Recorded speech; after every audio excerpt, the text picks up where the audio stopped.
Is that what you were? Yes, sign up for the party. It's $15 to become a party member. Okay. What will, that gives me the opportunity then to vote for you, does it? Yes. Okay. My next question is, in the past, you've had troubles with the media and they've alleged improper things and they've got you thrown out.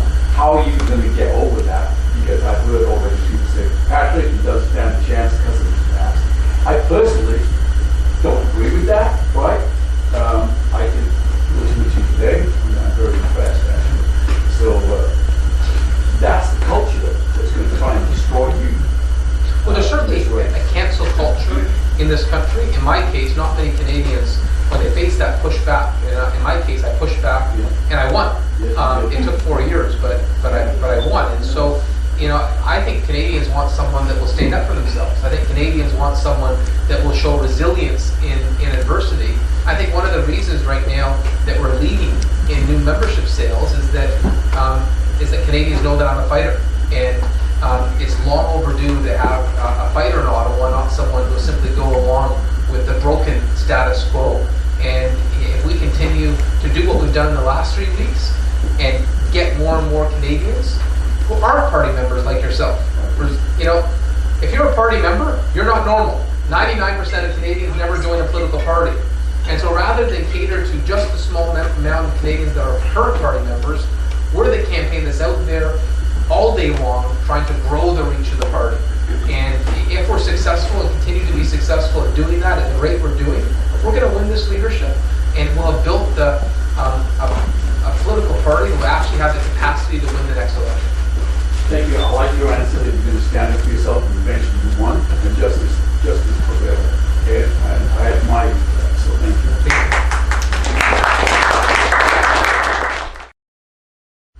you. In the political party, I have one caveat to that, and that's that there has to be a zero tolerance for hate in our party. If there's any candidate that engages in views that are intolerant to any group of Canadians, then that's not part of an inclusive Conservative party. So I want to give everyone an opportunity to contribute, but that can't be at the expense of any group of Canadians. And I've clearly shown in my time in public service that when any group of Canadians is attacked, we all need to stand by their side and show that that's how you unite a country. And at different moments in Canadian history, you're going to see hate against different groups. And I believe that a modern Conservative party stands up for every Canadian. And I will challenge everyone who's been involved in this leadership race to join me on that approach after the leadership. And I hope that everyone would be open to taking that approach.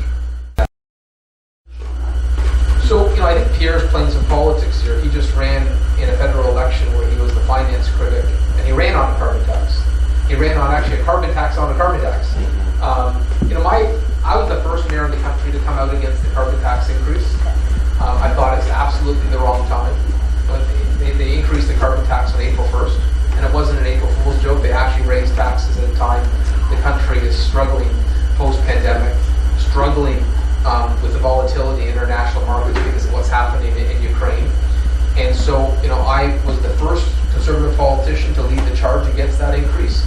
In terms of environmental policy, my approach from the federal government would be to, first of all, respect provincial jurisdiction. We've got 10 provinces, all have ambitious climate change plans, and we've made huge progress in Canada on that front over the last 10 years. But I go further. My advice to cities and provinces would be, rather than embrace taxes, embrace technology. And we've done that in Brampton. We're going to be the first big city in the country to have a fully electrified transit fleet. We've signed an agreement with the Canada Infrastructure Bank, and we're literally right now transforming our transit fleet to be fully electrified. zero emissions, clean, green, and efficient. And so you can be a leader on environmental sustainability at the same time not wanting to impose new taxes. And that's the approach that I'll take. Canadian energy sector. It promotes Canadian natural resources. And frankly, you look at what we could export to the world. It is, you look at some of the major economies, what they're dependent upon. You look at China, being still dependent on coal-fired generation. Canadian LNG exports can help them with some of their energy demands. Clean, ethical Canadian natural resources could be a benefit to a world trying to transition to more environmental sustainability. And so you need to look at it in the totality of the picture, that many of the energy forms and natural resources that major economies are dependent on don't have the same environmental sustainability that Canadian natural resources do. And so I think the goal of the Prime Minister would be, how can we be of service to the broader global community? How can we make sure that we can actually export Canadian energy? Because everything this government has done has suffocated our ability to export Canadian natural resources. And it's frustrating that I can't be a wealth generator here in Ontario for Canadian energy, but it's even more frustrating that we can't, provide this support to allies across the world. And that's why earlier today I mentioned the example of Germany. Seeing a country like Germany dependent on Russian oil, how different would it be if we had a Prime Minister that said, I understand Canadian natural resources can provide support for so many allies around the world. And so I would be a Prime Minister that unabashedly supports Canadian natural resources, that helps them find new markets, and tries to make sure not only does our country have energy sovereignty and independence, that we help other countries become reliant on energy from an ethical country like Canada. Increasingly difficult just to survive in this country with the cost of food, cost of gas, things like that continuing to go up. And I know a lot of my friends and people my age are struggling. I work at a relatively good job. I work with the courthouse in Welland. And a lot of people my age aren't quite as fortunate and are finding it really difficult at this point in time to transition in their life and buy a house and sort of get started with their future. And what sort of action and plans would you put in place to try and prevent this sort of slope that we're on right now that seems like it's getting worse every day, right? Well, I think the starting point is no new taxes. No new taxes, and that's an attitude that the government doesn't have right now. Every time they introduce a budget, it's what new tax is going to hit us now. The starting point is the government needs to manage prudently our finances. The chaos we're seeing in a government that just prints money is contributing to the inflationary pressures. The new taxes are contributing to the inflationary pressures. But I'd also say government intrusion and intervention in the economy also contributes to escalating prices. The marketplace is a beautiful thing. Competition is a beautiful thing for consumers. And when government interferes and suffocates competition, it damages our ability to have affordability. So you mentioned the case of the housing market. 30 years ago, to get approvals for building new homes might have taken a few months. Now we're seeing the approval process could be 5 to 7 years. Government at every level, there's too much of a regulatory burden. It is too slow. Government is not agile. And so in my community, in Brampton, every time there's a new house that comes on the market, there's 10 people that want to buy it. Obviously, that creates a situation where the developer can escalate prices because he knows there is more demand than there is interest. There's less product than there is demand. And we need to change that. We need to actually ensure competition. I think competition would be in the best interest of every consumer. And so we need to get government out of the way. My general philosophy on government is that there are core responsibilities that government has in regards to the social infrastructure of the country, and obviously in areas like healthcare, there's a government role to play.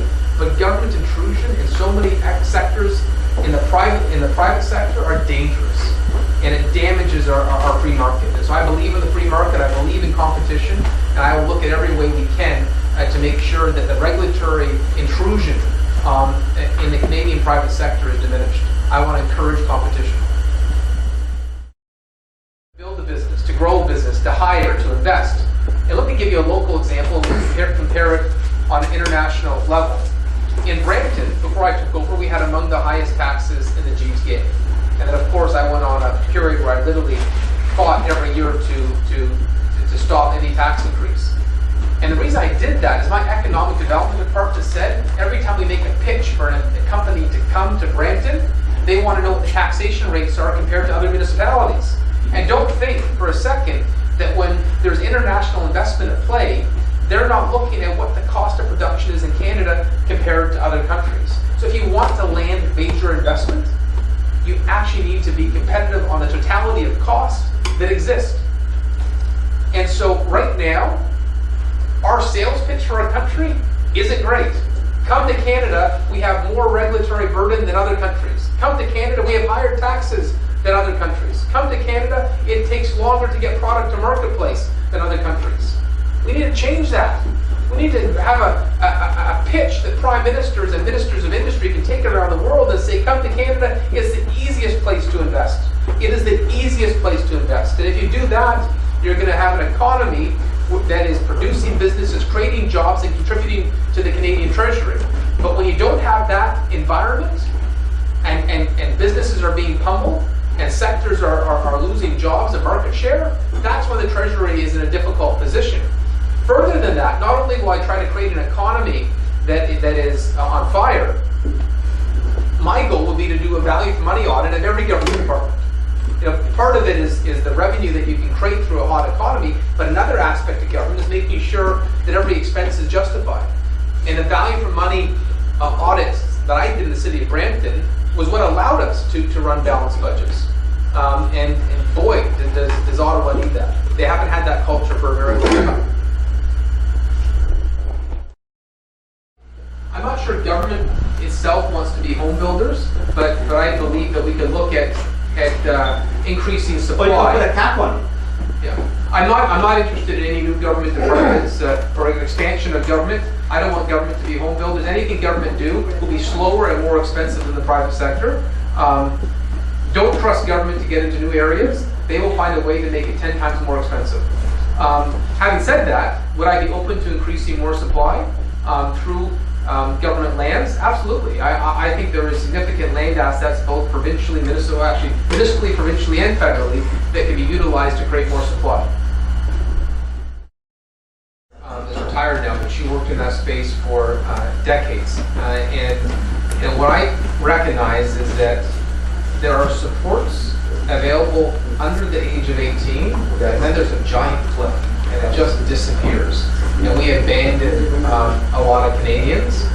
And I think it's important for conservatives to really show how we're an inclusive party and be able to help people in every walk of life. And you can, really see the heart of a party in a country in terms of how they take care of the most vulnerable. And there are programs. I look at something that former Finance Minister Jim Flaherty started in Ottawa, where he was mandating government departments to create work opportunities within the federal public service. I think that could be expanded. I think there are roles where the government of Canada can be a great example. And there's a large federal public service where opportunities could be created. And so I would actively look at how the government of Canada could be helpful.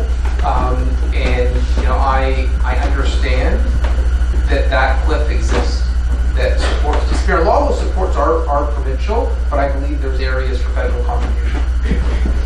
And I would certainly work with organizations in that space to hear their suggestions on what the best path forward is. I was saying earlier today, you want to be a good advocate for Canadians, listen relentlessly, and these are the type of roundtables I would do to see ideas for best practices that may exist in other countries that aren't being adopted here. A loophole in our criminal justice system. We're at a point now, because the government hasn't invested in our capacity, where literally, like in Brampton, you've got court cases that are supposed to be in Brampton that have to be shipped out to other municipalities. And I know there's a bunch of cases that are happening, Kitchener-Waterloo. The capacity isn't there. And so whether it's appointing new judges, building new courtrooms, the capacity isn't there. And it's got to a point where there's been some egregious crimes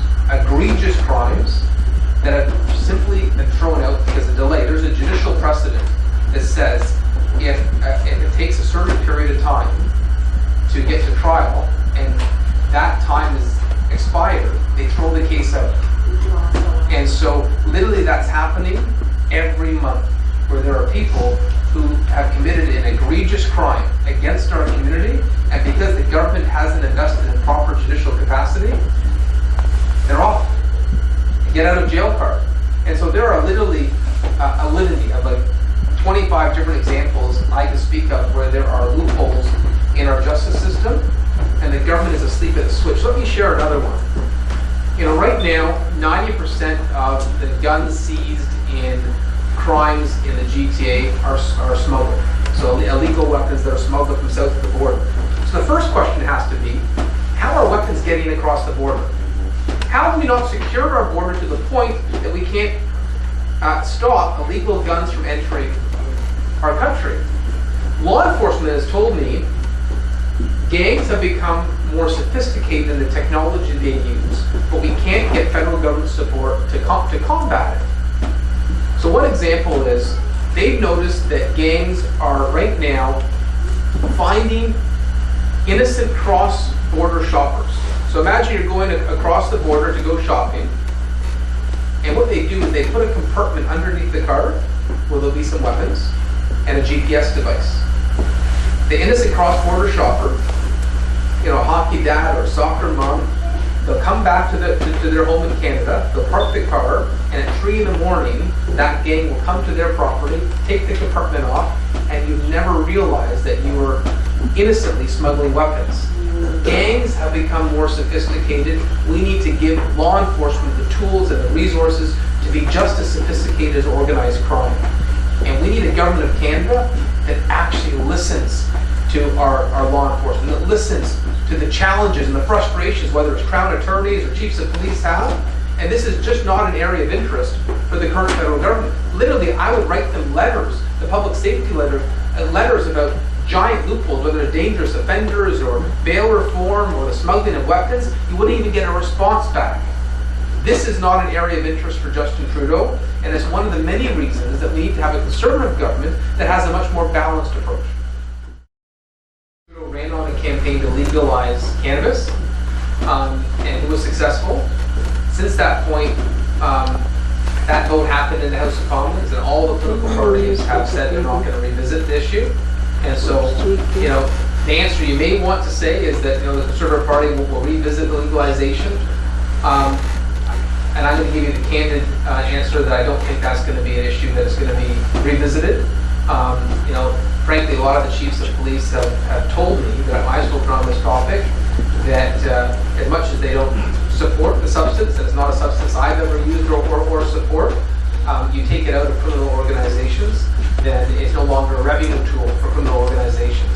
And the police weren't even enforcing it. They, you know, small possessions of cannabis, they simply weren't even enforcing. And so I don't think this is going to be an issue that is revisited. Having said that, it's up to the province of Ontario to decide how it's distributed. And you know, when we speak to our local MPPs, if there's concerns about how it's distributed and what manner is distributed, then that's an area that we can certainly contribute to. One motion we passed in Brampton is simply to say we don't want it anywhere near schools or community centers. And so I think allowing more local input would be helpful, but I don't want to give a false impression. Now, you have a lot of politicians who will come to events and just say yes to everything you say. That's not going to be my approach. You're going to get honesty, and I don't believe you're going to see any political party revisit that issue right now in Canada. But in terms of jobs, I want to get government out of the way. I want to create an economy with less tax, less red tape, and I also want to create a focus on the jobs of tomorrow. So let me speak to that. You know, when I grew up, you watched movies at home. You have VHS, right? And then it was DVDs, and now you just watch. If you want to watch a movie, it's on Netflix on your TV.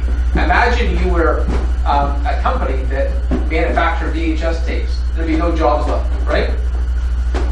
Government needs to adapt. In Brampton, we doubled down on a cybersecurity center, 770 associated jobs with that. Why? Because cybersecurity is a growth industry for jobs. You know, my late friend Bill Davis taught me focus on the jobs of tomorrow. Focus on the jobs of tomorrow, whether it's electrifying auto plants to make sure we're adapting to a changing auto sector, whether it's looking at any sector in the technological space, innovation space. We need to adapt to the jobs of tomorrow and to create an environment in where Canada is the easiest place to invest in those sectors. We need to double down on the jobs of tomorrow. And I think there's incredible opportunity for that. We did another example of locally how we tried to entice that.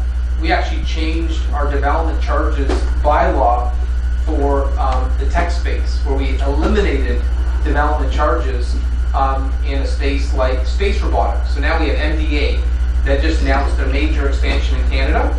800 jobs, 800 rocket science jobs doing the space robotics and the International Space Station in my community in Brampton. But I also made it the easiest place for them to make that investment.